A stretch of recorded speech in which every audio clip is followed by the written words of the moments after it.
जय हिंद साथियों, कैसे हैं सभी लोग। उम्मीद है आपकी तैयारी अच्छी चल रही होगी।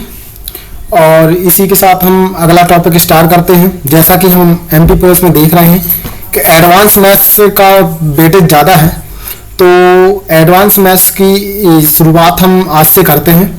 सांख्यिकी एकदम बिल्कुल बेसिक से शुरू करेंगे और बहुत अच्छा टॉपिक है। आज की हमारी क्लास पहली है तो इसको समझना भी है और जल्दी से हमें सॉल्व भी करना है। ठीक है, आज की जो हमारी क्लास रहेगी वो बिल्कुल सेम रहेगी। ठीक है, बिल्कुल बेसिक से। चलिए, हमारा यूट्यूब चैनल है, इसको लाइक सब्सक्राइब जरूर करना है आपको और दोस्तों के साथ शेयर करना तो बिल्कुल नहीं भूलना है। ठीक है, चलो प्रैक्टिस करते हैं। ये हमारी पहली क्लास है। देखो, तो सबसे पहले ये देखो कि चर क्या है। ठीक है, चर मतलब वेरिएबल क्या है। तो देखो, तत्वों की गुण या विशेषता ही क्या कहलाती है, चर कहलाती है। अब जैसे तत्व कौन से, जैसे व्यक्ति की विशेषता क्या है, गुण क्या है, भार। ठीक है, कक्षा, उसकी विशेषता क्या, संख्या, कितनी कक्षाएं हैं आदि। ऐसे कोई टॉपिक है। ठीक है, तो इनको क्या बोलते हैं, चर बोलते हैं। इनको क्या बोलते हैं, चर बोलते हैं। कि भाई व्यक्ति के बारे में बात हो रही है, कक्षा के बारे में बात हो रही है, छात्रों के बारे में बात हो रही है, छात्राओं के बारे में बात हो रही है, तो ये सब चर हैं आपके। क्या है, चर हैं। ठीक है, चलो अब देखो आगे। चर के प्रकार कितने होते हैं। एक प्रकार होता है सतत, जो कंटिन्यूअस कहलाता है। एक चर होता है असतत। अब चर, सतत चर क्या है, असतत क्या है। तो देखो, जो लगातार चलता रहे उसको क्या बोलते हैं, सतत चर बोलते हैं। और जो डिफरेंस में चले, जैसे 5 से 10, 10 से 15, उसको बोलते हैं असतत चर या खंडित चर। देखो, सतत चर किसे कहते हैं, इन्हें पूर्णांक के साथ साथ भिन्नों में भी लिखा जा सकता है। जैसे आयु, भार, ऊंचाई आदि इत्यादि क्या कहलाते हैं, सतत चर कहलाते हैं। क्या कहलाते हैं, सतत चर कहलाते हैं। असतत कहलाते हैं, केवल इन्हें पूर्ण संख्या में ही लिखा जा सकता है। जैसे विद्यार्थियों की संख्या 10, 12, 15, 50, 55, ये क्या कहलाते हैं, असतत या खंडित चर कहलाते हैं। चर का संख्यात्मक मान चर मूल्य कहलाता है। क्या कहलाता है, चर मूल्य कहलाता है। चलो, समुच्चय सेट क्या है, चर मूल्यों के एक निश्चित समूह को समुच्चय सेट कहते हैं। चर मूल्यों के एक निश्चित समूह को क्या कहते हैं, क्या कहते हैं, अपन समुच्चय सेट कहते हैं। ठीक है, इतनी बात क्लियर। अब देखो, 10, 15, 18, 21, यह क्या है, चर मूल्य है। इनको क्या बोलते हैं, चर मूल्य बोलते हैं। ठीक है, ये सेट बोलते हैं। चलो, अब देखो रेंज क्या होती है। अब जैसे मैं आपसे बोलूं इसकी रेंज बताइए, तो रेंज क्या है, न्यूनतम सीमा और उच्चतम सीमा। ठीक है, का जो डिफरेंस होता है वो रेंज कहलाता है। अभी कल के पेपर में क्वेश्चन पूछा भी गया था कि भाई एक सीरीज दी हुई है 5, 10, 15, 25 ऐसे करके, और उसमें बोला कि इसकी रेंज क्या है। तो जो उच्चतम सीमा होगी, सबसे हाईएस्ट नंबर, जैसे मैं यहाँ लिख दूँ 3, 15, 11, 9, कितना लिख दूँ, 9 और लिख दो 7। अब ऐसे बताओ कि इसकी सीमा क्या है, परास क्या है या रेंज क्या है। तो अब बोलोगे सबसे हाईएस्ट नंबर क्या है, 15। सबसे हाईएस्ट नंबर क्या है, 15। तो आप क्या बोलोगे, जब इसका हाईएस्ट नंबर 15 है, ठीक है, और इसका लो नंबर कितना है, 3 है, तो इसकी रेंज कितनी हो जाएगी, इसकी रेंज हो जाएगी 12। कितनी हो जाएगी, रेंज 12। ठीक है, इसकी रेंज 12 हो जाएगी। तो प्रतिशत समझ में आया, रेंज समझ में आया। अब बात करते हैं वर्ग की या क्लास की। ठीक है, किसी समुच्चय में उपस्थित उपसमुच्चय को ही वर्ग कहते हैं। उपसमुच्चय को क्या कहते हैं, वर्ग कहते हैं। ठीक है, किसी समुच्चय में उपस्थित उपसमुच्चय को वर्ग कहते हैं। जैसे कि क्लास क्या है, 10, 0 से लेकर 10 तक कितनी संख्या है, कितने बच्चे हैं, 10 से लेकर 20 तक कितने बच्चे हैं। या ऐसा मान लें एक प्राप्तांक, मान लो एक पेपर होगा तो 0 से लेकर 10 तक नंबर किसके मिले, 10 से 20 तक के कितने बच्चे हैं जिसको नंबर मिले, 20 से 30 के बीच में कितने हैं। तो इनको क्या कहते हैं, वर्ग या क्लास कहते हैं। चलो आगे बढ़ते हैं। अपवर्जी वर्ग क्या है, प्रत्येक, इसमें प्रत्येक वर्ग की उच्च सीमा का मान अगले वर्ग के निम्न अंतराल के बराबर होता है। इनको क्या कहते हैं, अपवर्जी क्लास। अपवर्जी कैसे, जैसे हम देखो 0 से 10, फिर 10 से 20, और 20 से 30 और 30 से 40, समझ रहे। और पिछले में क्या जा रहा था, 10, 0 से 20, 10 से 20, तो ये क्या है, अपवर्जी वर्ग है। कौन सा वर्ग है, वर्ग अपवर्जी। यदि आदित्य, जैसे ये देखो, यदि आदित्य के उच्च अंक 20 के, उच्च सीमा 20 के बराबर है, तो उसे अगले वर्ग में रखा जाएगा, मतलब 20 से 30 रखा जाएगा, समझ रहे ना।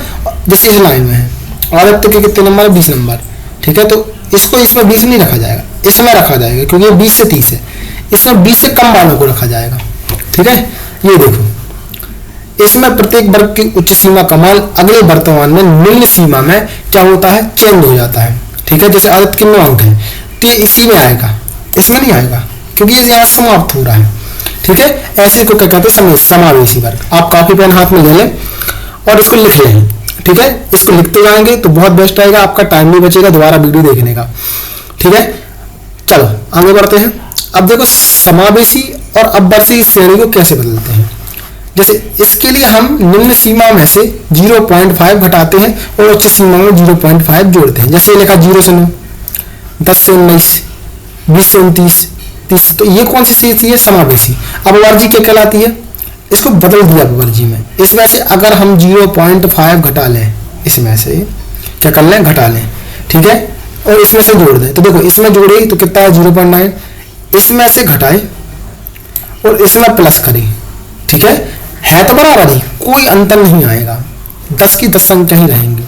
तो लेकिन इसमें अंतर आ जाएगा कि अपवर्जी बनाना पड़ता। तो देखो समावेशी जब भी आए, मतलब 0 से 9, ठीक है, और 9 से 10, तो इनको क्या करना पड़ता है, अपवर्जी संख्या बनानी पड़ती है, ठीक है। चलो अब देखो सीमाएं क्या कहलाती हैं। तो देखो जो पहली संख्या होती है उसे निम्न सीमा बोलते हैं, जो लास्ट संख्या होती है उसे उच्च सीमा बोलते हैं। जैसे हम बोला 0 तो 0 निम्न सीमा है और 10 उच्च है, इसमें 10 निम्न है, 20 उच्च है, इसमें 20 निम्न है और 30 उच्च है। तो इसके प्रकार से सवाल चलते रहेंगे, ठीक है। चलो आगे देखते हैं। किसी वर्ग के निम्न सीमा को और उच्च सीमा के अंतर को उस वर्ग की चौड़ाई कहते हैं। क्या कहते हैं, चौड़ाई कहते हैं, ठीक है। उच्च सीमा माइनस निम्न सीमा, 20 माइनस 10, 20 माइनस 10 बराबर कितना, 10, ठीक है। ये क्या हो गई, इसकी वर्ग अंतराल की क्या हो गई, वर्ग अंतराल हो गया। तो किसी वर्ग के निम्न सीमा और उच्च सीमा के अंतर को उस वर्ग का क्या कहते हैं, वर्ग अंतराल कहते हैं, ठीक है। मध्य बिंदु क्या कहलाता है, मध्य बिंदु क्या कहलाता है, उच्च सीमा और निम्न सीमा दोनों को जोड़कर आधा कर दो, क्या कर दो, आधा कर दो। जैसे हमने बोला कि इसका 10 और 20 का मध्य बिंदु क्या है, ठीक है, इसका मध्य बिंदु क्या है, तो हम बोलेंगे इसका मध्य बिंदु 15 है। मध्य बिंदु मतलब x की वैल्यू कितनी है, 15 है, ठीक है। अभी देखो मध्य मिलान, ये ज्यादा मध्य मिलान चिन्ह इंपोर्टेंट नहीं है, इसको पढ़ते हैं। बारंबारता क्या कहलाती है, किसी समुच्चय में कोई वर्ग या चर मूल्य जितनी बार आता है उसे वर्ग में बारंबारता कहते हैं, ठीक है। अगर कोई चीज बार बार आ रही है तो उसे क्या बोलते हैं, आवृत्ति या बारंबारता बोलते हैं। ये देखो संचयी आवृत्ति किसे कहते हैं, तो देखो जो रेंज है विद्यार्थियों की संख्या है। अब खाली स्थान से संचयी आवृत्ति बारंबारता और इत्यादि बारंबारता, इसको निकालना पड़ता है।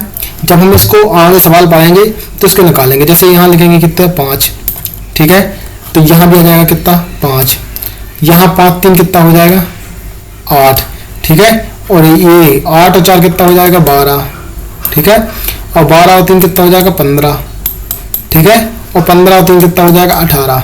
इस टाइप से निकालेंगे, इन सबको जोड़ देंगे तो ये आ जाता है हमारा CF। क्या आ जाता है, CF। ये हम पढ़ेंगे, मध्य का पढ़ेंगे तो हम इसके बारे में बताएंगे। अभी तो इतना याद रखो, संचयी आवृत्ति होती है कोई चीज, ठीक है। श्रेणी आंकड़ों के प्रकार से, तो देखो श्रेणी 2 प्रकार की होती है, एक होती है खंडित और दूसरी होती है सतत या अखंडित, मतलब डिस्क्रीट सीरीज और कंटिन्यूअस सीरीज। अब खंडित और अखंडित क्या है, देखो खंडित और अखंडित होता क्या है, तो देखो सबसे पहले खंडित सीरीज के बारे में बात करते हैं। ये देखिए खंडित सीरीज होती है, इनमें पुनरावृत्ति की संख्या गिनी जाती है। देखो हम थोड़ा सा फास्ट बढ़ाते हैं क्योंकि हमें वीडियो लेंथी नहीं करना है और आपको जल्दी से जल्दी सारे टॉपिक कवर करवाने हैं, ठीक है। तो ध्यान से पढ़ें और जल्दी पढ़ें। प्राप्तांक कितने हैं, जैसे 0, 1, 3, 4, 5। मान लो ये कक्षा नंबर है या कुछ भी है। विद्यार्थियों की संख्या कितनी है, 0 नंबर कितने विद्यार्थियों को मिले, 2, 1 नंबर कितने विद्यार्थियों को मिले, 4, 5 को कितने मिले, इतने। तो ये कौन सी सीरीज है, खंडित सीरीज है, ठीक है। और सतत या कंटिन्यूअस कौन सी है, 0 से लेकर 10 तक के बीच में नंबर पाने वाले कितने लड़के हैं, 10 से लेकर 20 तक के बीच में नंबर पाने वाले कितने लड़के हैं। मतलब इनमें इकाइयों का निश्चित माप न होने के कारण कुछ सीमाओं तक बांट लेते हैं कि भाई इतने से इतने तक के कितने हैं, 40 से 50 तक के कितने हैं, 20 से 30 तक के कितने हैं। तो इन सब के बारे में चर्चा है। चलो अब आगे बढ़ते हैं, ठीक है, आगे बढ़ते हैं। समांतर माध्य तथा अधिकल्पित माध्य। कौन सा माध्य? समांतर माध्य तथा अधिकल्पित माध्य। तो हमें पढ़ना क्या क्या है, देखो समांतर माध्य पढ़ना है, ठीक है, टोटल आंकड़ों की संख्या बटे संख्या। मध्य का पढ़ना है, मध्य की संख्या, बहुलक पढ़ना है, परिसर पढ़ना है, इससे भी क्वेश्चन आ रहे हैं, मध्य विचलन पढ़ना है, मानक विचलन भी पढ़ना है, प्रसारण भी पढ़ना है, विचरण गुणांक भी पढ़ना है, वैनारिक भी पढ़ना है। इतने सारे टॉपिक हमें क्या करने हैं, पढ़ने हैं, ठीक है। तो चलो नेक्स्ट आगे बढ़े, पहला टॉपिक स्टार्ट करें। पहला टॉपिक है हमारा समांतर माध्य। समांतर माध्य होता क्या है? सबसे पहले हमें बताइए समांतर माध्य क्या होता है। माध्य का मतलब है, या तो तुम औसत निकाल लो सीधा सीधा, औसत का फॉर्मूला आपको पता है, प्रेक्षणों का योग बटे प्रेक्षणों की संख्या। भाई सेम एक है, क्या है, समेशन एफ एक्स, ठीक है, अपॉन एक्स। मतलब एफ एक्स मतलब है कि टोटल जोड़ किसका, संख्याओं का, एक्स मतलब कितनी संख्या है, ठीक है। इसको बोलते हैं प्रेक्षणों का योग। क्या बोलते हैं? प्रेक्षणों का योग और प्रेक्षणों की संख्या, ठीक है। प्रेक्षणों का योग बटे प्रेक्षणों की संख्या, ठीक है। आगे बढ़े, चलो ये देखो कल्पित माध्य। कल्पित माध्य कुछ नहीं होता है, बीच की एक संख्या मानते हैं, उनमें से सारी की सारी संख्या, जैसे इनमें से हमें बीच में लग रहा है कि भाई इन तीनों में से कोई भी ले लो, 5 भी है, तो देखो एक एवरेज, औसत एवरेज मानते हैं। यहाँ पर जो हमारा मान निकलता है मध्य मान का, उसमें से हम प्रत्येक संख्या को घटाते हैं और डिवाइड बाई संख्या कर देते हैं, ठीक है। इनको क्या कहते हैं? कल्पित माध्य कहते हैं। कल्पित माध्य का फॉर्मूला, तो माध्य हमें किसी विधि से निकालना है। एग्जाम में इंपोर्टेंट नहीं है कल्पित विधि निकालो कि नॉर्मल विधि निकालो, एग्जाम में हमें आंसर आना चाहिए, ठीक है। एग्जाम में आंसर कैसे आता है? एग्जाम में आंसर बिल्कुल एक विधि में आपको याद करनी है, जिसका नाम है क्या, प्रेक्षणों का योग बटे प्रेक्षणों की संख्या। इसको याद कर लोगे तो आपका आंसर आ जाएगा, ठीक है। अब देखिए इसका माध्य बताइए। तो चलो अब हम सवाल की ओर चलते हैं। तो पहला सवाल है हमारा प्रेक्षणों की योग बटे प्रेक्षणों की संख्या। तो देखो 8, ठीक है, 8 गिन लो, और 8 है, 0 है, 3 है, 3 है, तो 8 3 3 कितना होगा, 6 और 1 7, 7 दूनी 14, 14 4 18, 19, 19 4 23, 23 और 4 27, 27 और 8 कितना 35, कितना आ गया 35। तो योग हो गया, कितनी संख्या है, 3 4 5 6 7 8 9 10, कितनी संख्या है 10। तो इसका आंसर क्या जाएगा, 3.5। कितना जाएगा, 3.5। चलो अब से इसका योग निकालना है, तो हम क्या बोलेंगे, 8 प्लस कितना 15 प्लस कितना 6 प्लस कितना 12 प्लस कितना x बराबर कितना 10। इनका समांतर माध्य कितना है, 10 है। इनका समांतर माध्य कितना है, 10 है। तो हम क्या बोलेंगे, फिर टोटल संख्या कितनी है, 1 2 3 4 5, ये रहा होगा कि नहीं रहा होगा, 5, यहाँ 5 या 5 रहा होगा। तो देखो हम क्या बोलेंगे, इनका योग कितना है, तो 5 का 10 में गुणा कर दो, तो योग कितना हो गया 50। और इन संख्या को जोड़ दो, देखो 12 और 8 कितने होगा 20, 20 10 30 5 35, 6 कितना 41, ठीक है। तो अगर हम 50 में से 41 घटा देंगे तो कितना आएगा 9, कितना आएगा 9। तो हमारा आंसर क्या है 9। चलो इसका समांतर माध्य आप निकाल के दिखाओ, ये आपके लिए होमवर्क है। क्या है, होमवर्क। इसका आंसर आपको कमेंट बॉक्स में लिखना है। किस में लिखना है, कमेंट बॉक्स में लिखना है। अगर आपको अगली वीडियो चाहिए है और बहुत अच्छे तरीके से समझना है तो आपको कमेंट बॉक्स में इसका आंसर जरूर लिखना है, ठीक है। मैं इंतजार करूंगा आपके आंसर का, ठीक है। चलो अब मैं देखता हूँ कौन कौन आंसर दे सकता है, कि या किस किस लोगों को समझ में नहीं आया कि समांतर माध्य कैसे निकालते हैं, ठीक है। तो इसका बहुत ध्यान रखना है, इस क्वेश्चन का आंसर मुझे चाहिए, मतलब चाहिए। चलो ये क्वेश्चन है, इसको भी आप होमवर्क में डाल लो। चलो मैं करवा देता हूँ, इसको एक बार और समझा देता हूँ कि पिछला वाला सवाल आप पे बन जाए, ठीक है। 0 2 4 6 कितने नंबर है, नंबर ऑफ 6 है, ठीक है। आपका 2 4 6 6 4 10, 6 4 10 और 2 12 और 2 14, 14 और 8 कितने होगा 22। टोटल नंबर कितने हैं 22। तो देखो 2 4 6 6 और 6 6 और 6 12, 12 और 10 22। अब इसमें कितने नंबर है 6 का माध्य बताइए। ठीक है, तो इनका माध्य बताना है आपको। क्वेश्चन के साथ ऑप्शन गलत है क्या, क्योंकि इसका मान तो 3 कुछ आएगा। हमें लग रहा है इसका ओवर मिस्टेकिंग क्वेश्चन है। ठीक है, क्योंकि माध्य में होता है नंबर प्रेक्षणों का योग बटे प्रेक्षणों की संख्या, जो कि हमारा आंसर आना चाहिए कितना 4 मतलब 6 चौके 24 6 3.6 कुछ आना चाहिए, जो कि ऑप्शन में है ही नहीं, तो ऑप्शन गलत है। इसका आंसर क्या आएगा, समांतर माध्य 3.6। देखो इसके ऑप्शन क्या आएंगे, पहले ये वाला सवाल याद करो। प्रथम 6 अभाज्य संख्याओं का माध्य ज्ञात कीजिए। प्रथम 6 अभाज्य संख्याओं का माध्य, तो प्रथम 6 अभाज्य कौन सी होती है, 1 2 होती है पहली अभाज्य, हमें अभाज्य याद होनी चाहिए। दूसरी होती है 3, तीसरी होती है 5, चौथी होती है 7, ठीक है, पांचवी होती है 11, छठवीं होती है 13।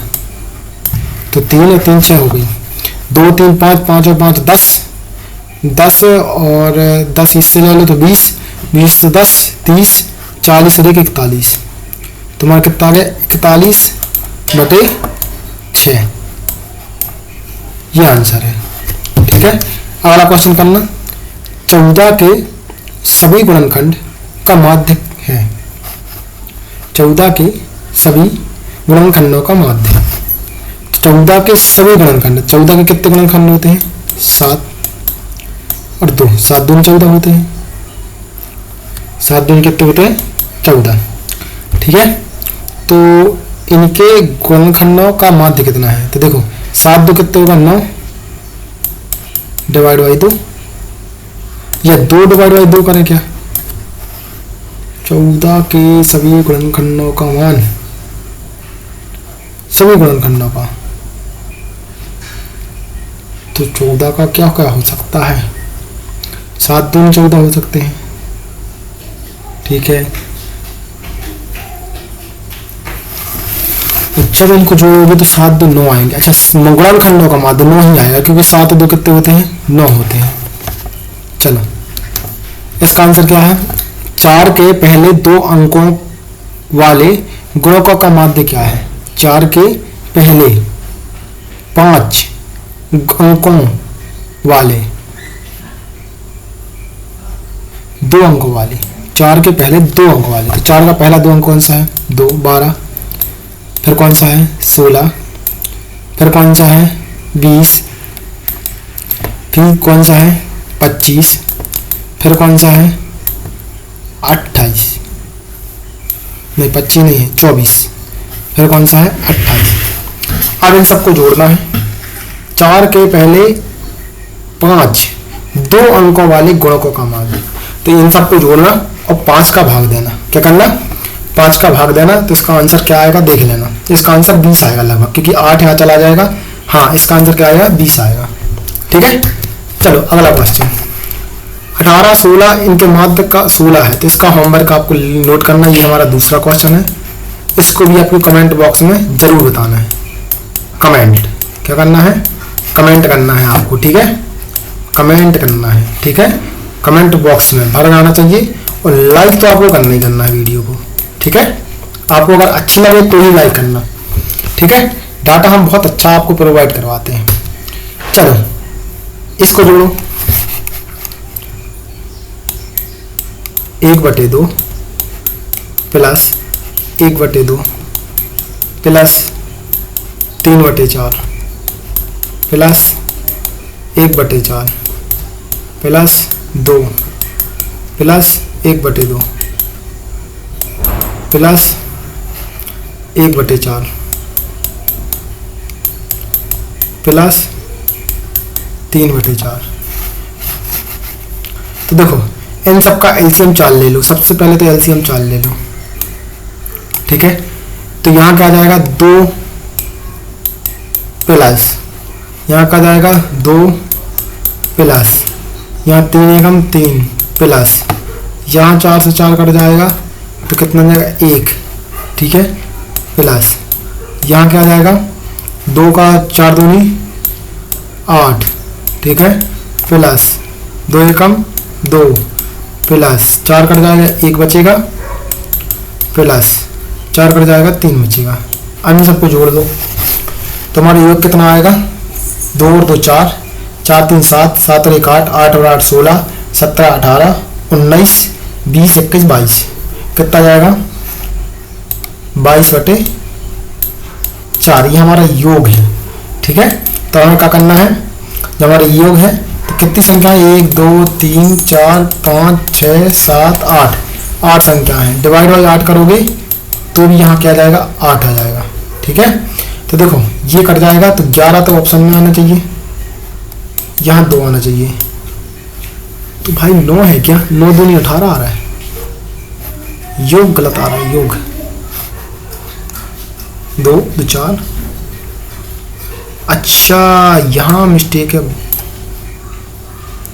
यहाँ अपन को प्लस 1 और करना है। कितना करना है, प्लस 1 करना है। संख्याएं हमारी कितनी है 9, संख्याएं कितनी है 9, तो इसमें 4 हो जाएंगे तो 22 4 कितने हो जाएंगे 26। तो 9 2 18, 13/8 आंसर है। कितना है 13/8 आंसर है। चलो इस क्वेश्चन को करना नया तरीका है। कितने क्वेश्चन बचे हैं, 4-5 क्वेश्चन और बचे हैं, इनको और करना है। आज की क्लास के 4 क्वेश्चन और बचे हैं, फिर हम कल सीखेंगे मध्यिका कैसे निकालते हैं। ठीक है, चलो एक कक्षा के छात्रों द्वारा प्राप्त किए गए अंकों का अंकीय माध्य। एक छात्रों द्वारा कक्षा में छात्रों द्वारा इतना अंक प्राप्त किया गया, माध्य इतना है। ठीक है, उनमें से 20% छात्रों द्वारा अंकों का माध्य 60 है और 30% द्वारा प्राप्त किया गया 40 है। बाकी बचे द्वारा छात्रों द्वारा, तो देखो 20% छात्रों का माध्य, ठीक है 20% छात्रों का माध्य कितना है 60 है और 30% का माध्य कितना है 40 है और 50% लोगों का माध्य कितना है ये पूछा है। तो देख भाई एक एवरेज निकाल, 58 है। ठीक है, एक बेसिक विधि बताता हूँ परसेंटेज सॉर्ट करने की। देखो 58 है तो यहाँ हम बोलेंगे कि 2 ज़्यादा है, 2 क्या है ज़्यादा है। यहाँ पर कितने हैं 18 कम है। ठीक है, 18 कितने हैं कम है। टोटल डिफरेंस कितना आया कि माइनस का 16।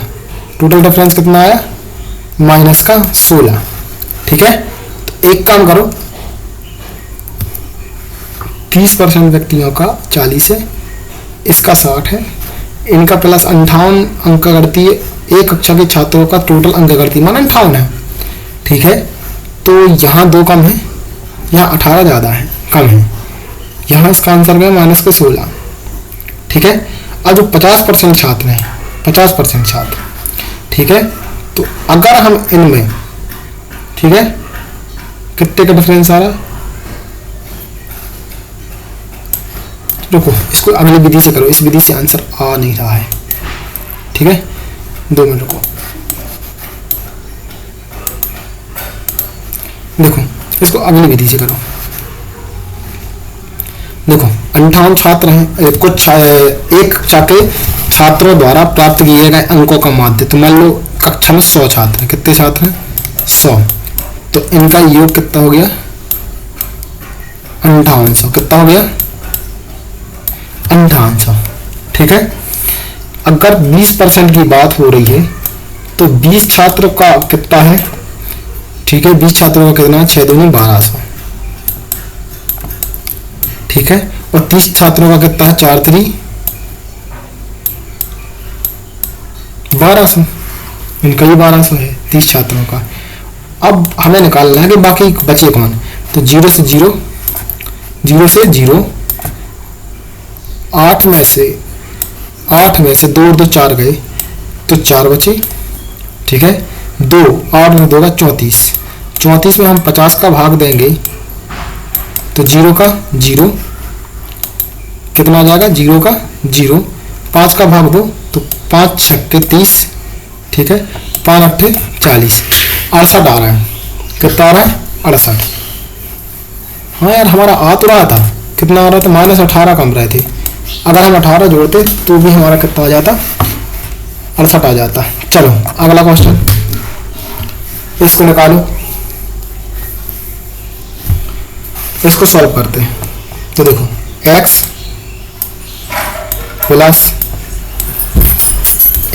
3 plus x plus 5 plus x plus 8, ठीक है। इन सब का माध्य, तो कितनी संख्या है, 1 2 3 4 5, माध्य कितना है, 9 है। कितना है, 9 है। तब बोलेंगे 1x 2x 3x 4x, total कितने 5x, कि x प्लस 9 भी है, यहाँ हमने लिखना भूल गए, x प्लस कितना है, 9 भी है। तो टोटल 5x हो गए। संख्या को जोड़ दो तो 3 5 3 8 8 8 16, 16 में 9 जोड़ो तो 25। तो हमको बोले 5x प्लस कितना 25 डिवाइड बाई कितना 5 बराबर कितना 9। तो क्या अपन इनमें से 5 बाहर निकाल देंगे, इसमें से 5 बाहर निकाल लोगे तो 5x प्लस 5 डिवाइड बाई 5, तो 5 से 5 कट गए। तो हमारा क्या बचा 5 से 5 कट गया, तो 5 इस साइड आएगा तो 4 बचेगा। तो x की वैल्यू 4 आ गई। उसने बोला अंतिम 3 परीक्षण, तो देखो अंतिम 3 कौन कौन से हैं, ये। तो देखो 4 5 कितना हो गया 9 प्लस 4 8 कितने हो गए 12 प्लस 9 4 कितने हो गए 13।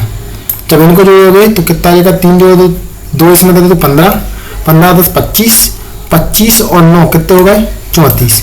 इसका आंसर कितना 34 डिवाइड बाई 3। चलो इसको आप होमवर्क में लिख लो। आपको 3 क्वेश्चन हो गए जो आपको कमेंट बॉक्स में देने हैं। अगर आप सच्ची मेहनत कर रहे हैं तो आप कमेंट बॉक्स में इसका आंसर जरूर देंगे, ठीक है। क्योंकि किनारे से बैठे नौका पार नहीं होती है, ठीक है, पढ़ना ही पड़ेगा, ठीक है। चलो अब उसने बोला चूंकि एक छात्र के अंक गलती से 68 की जगह 86 टाइप हो गए, उसे लिखना तो 68 था लेकिन उसने क्या लिख दिया 86 लिख दिया। तो कक्षा का माध्य 1 बढ़ गया। कुल छात्रों की संख्या बताओ, ठीक है। अब देखो मान लो कुल छात्र इसके x है माइनस, मान लो टोटल छात्र x माइनस 1 है। मान लो अभी छोड़ दो, अभी मान लो कि x व्यक्ति है और एक बंदा है जिसके अंक जो है ना एक छात्र के 68 लिखने थे, ठीक है। तो उसका जो है ना एवरेज कितना आ जाता, माध्य कितना आ जाता, a आ जाता। लेकिन उसने 86 लिख दिया, कितना लिख दिया 86। तो इसका एवरेज जो है वो 1 बढ़ गया, ठीक है। क्या हो गया 1 बढ़ गया। अब इसके छात्रों की संख्या, टोटल छात्रों की संख्या कितनी है, टोटल छात्रों की संख्या x प्लस 1 मान लो, क्योंकि इसके एक ये भी जुड़ेगा ना, x प्लस 1 मान लो। चलो अब टोटल छात्रों में अब क्या करना है हमें, कि हमें पता चल गया तो हम क्या करेंगे,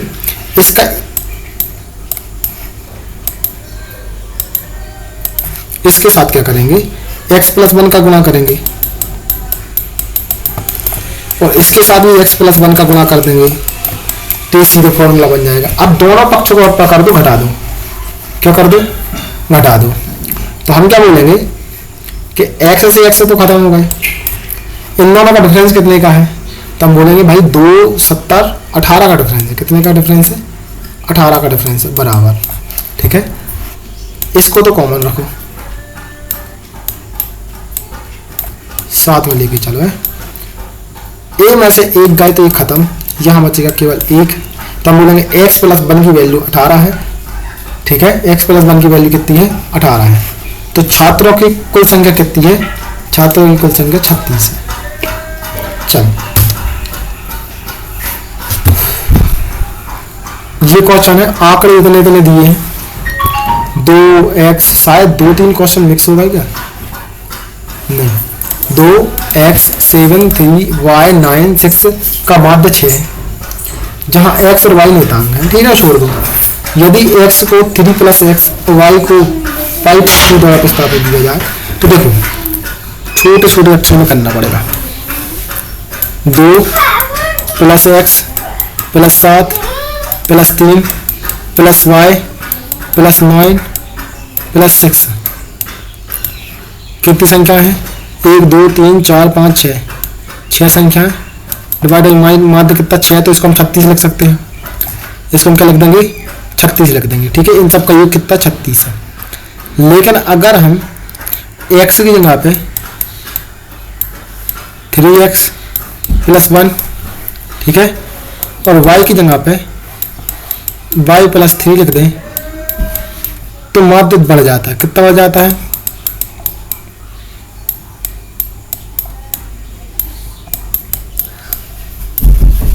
माध्य कितना बढ़ जाता है? 2 बढ़ जाता है। मतलब माध्य कितना हो जाता है? 8 हो जाता है। और 8 में 6 का गुणा करोगे, किसका गुणा करोगे? 6 का। अब मेरी बात सुनो, करना क्या है तुम्हें? ये लास्ट क्वेश्चन है, टाइम हो रहा है मेरा, ठीक है, तो मैं आपको इसको शॉर्ट करके बता रहा हूँ जल्दी से। देखो ये 2 है, 7 2 कितना होगा? 9 9 9 कितना होगा? 18 18 और 6 24 24 इसमें से घटा देना भाई साहब, 24 इसमें से घटा देना। जब इसमें से 24 घटाओगे तो यहाँ आएगा 2 और यहाँ बचेगा 1, तो कितना? 12। तो तुम क्या बोलोगे? x प्लस वाई बराबर 12।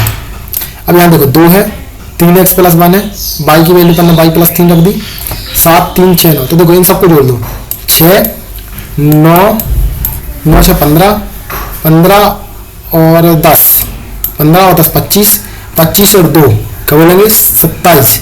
फिर इसके बाद 1 इसके साथ बड़ा है तो 1 28 28 और y के साथ 3 बड़े हैं, ठीक है, तो 28 के बाद 29 30 31 कितने? 31। तो हम क्या बोलेंगे? 3x प्लस वाई बराबर कितना? इसका टोटल तो 31 हो रहा है, ठीक है, तो 8 6 48 8 6 48 48 में से 31 जाएंगे तो यहाँ 7 बचेगा, ठीक है, और यहाँ 17 कितना बचेगा? 17। तो हमें y कॉमन दिख रहा है, y सेम दिख रहा है, y को माइनस कर लो, y को माइनस करेंगे ये y खत्म, यहाँ 4x, ठीक है, तो 4x यहाँ क्या गया? 5 17 में से 17 और 12 जो है भाई, तो 2 7 2 कितने होगा? 9 7 2 कितने होगा? 9 29 29 डिवाइड बाई 4, तो यहाँ लगभग 7 आ रहा है, ठीक है, तो या तो इसका आंसर नॉट है या 0.7, इसको देखना पड़ेगा, ठीक है। ये क्वेश्चन है और एक क्वेश्चन और बचा है, ठीक है। तो देखो एक समूह में 8 सबसे छोटी संख्याओं का माध्य 17 है, तो 8 है तो हम क्या बोलेंगे? 8 इंटू 17, तो उन संख्याओं का योग आ जाएगा, कितना आ जाएगा? 8 इंटू 17, तो 7 8 56 ऐसे लाई 5 8 एकम 8 8 5 13 136 योग है उन 8 छोटी संख्याओं का, जबकि एक साथ लेने पर समूह की सभी संख्याओं का माध्य 20 है। तो सभी संख्याओं का माध्य 20 है, ठीक है, सभी संख्याओं का माध्य कितना है? 20 है। सभी संख्या हमें पता नहीं कितनी है, ठीक है, तो हम तो बोलेंगे इनका तो 136 है भाई। अभी देखो सब, यदि सबसे छोटी 8 संख्याएं छोड़ने के बाद बची हुई संख्याओं का माध्य 22 है, ओहो, तो मतलब हम क्या बोलेंगे? जो बड़ी संख्या है, बड़ी संख्याओं का माध्य कितना है? 22 है, ठीक है। तो समूह में कुल कितनी संख्या है? अब हम क्या बोलेंगे? समूह में टोटल x संख्याएं हैं, ठीक है, कितनी है? x, तो ये छोड़ने वाली संख्या जो होंगी वो x माइनस 8 होंगी। तो हम क्या बोलेंगे? इनका जो योग होगा, योग किनका? बड़ी संख्याओं का, बड़ी संख्याओं का योग बट्टे बड़ी संख्याएं x माइनस 8 बराबर 22। तो हम बोलेंगे इनका योग क्या आ गया? 22, ठीक है, x माइनस के कितने? 8 दूनी 16 की 6 हसल आई 1 8 दूनी 16 और 1 17, तो बोले हमें इसका आंसर कितना है? 17। अब हमें कुछ नहीं करना है, इसमें हम क्या करेंगे? इस वाले फॉर्मूले से अप्लाई करेंगे। क्या अप्लाई करेंगे कि इसको देखो यहाँ का करोगे, जो 36 प्लस 20 माध्य है तो यहाँ पर ये लिख दोगे, क्या बड़ी संख्या जोड़नी पड़ेगी ना, 22x माइनस के 176, ठीक है, और बटे में तो x लिखेगा क्योंकि x संख्या है, तो 176 136 में से जाएगा 176 में 36 जाएगा तो 0, 7 में से 4 गया तो 3, नहीं 7 में से 3 गया तो 4 और 1 में से 1 गया तो 0। कितने का डिफरेंस है? -40, 22x है, यहाँ 22x प्लस का है, इस साइड आएगा तो माइनस का, तो माइनस का कितना जाएगा 2x, तो x बराबर कितना जाएगा 20। इसका आंसर क्या है? x बराबर 20। थैंक यू दोस्तों, हमारी क्लास कैसी लगी? थोड़ा सा मेरे को कहीं जाना है, अर्जेंट है, ठीक है, इसलिए मैं आपकी 1-2 क्वेश्चन और बताता इसमें और अच्छी ट्रिक बताता। हम मिलते हैं अगली क्लास में और इस वीडियो को लाइक सब्सक्राइब जरूर करना है, ठीक है, हमारे साथ जुड़ते रहिए। अभी हमारे पास व्यवस्था उतनी नहीं है, लेकिन जितनी भी है उसमें हम बहुत अच्छा मटेरियल आपको दे पा रहे हैं, ये हमारा शुक्रगुजार है और आप सबकी कृपा है, तो हमारे साथ बने रहिए। धन्यवाद दोस्तों, ठीक है। और बाकी एमपी पुलिस की जो भी अपडेट आती रहती है मैं आपको शाम को रात के 10 बजे उसका एनालिसिस करके फुल देता हूँ, ठीक है, क्योंकि दिन भर एनालिसिस करने का कोई मतलब नहीं, ठीक है, 1-1 घंटे एनालिसिस नहीं करना, कल हमें 15 मिनट की वीडियो बनाना है जिसमें पूरा एनालिसिस करना है कि कौन कौन से क्वेश्चन आए कौन कौन से नहीं आए, ठीक है। धन्यवाद दोस्तों।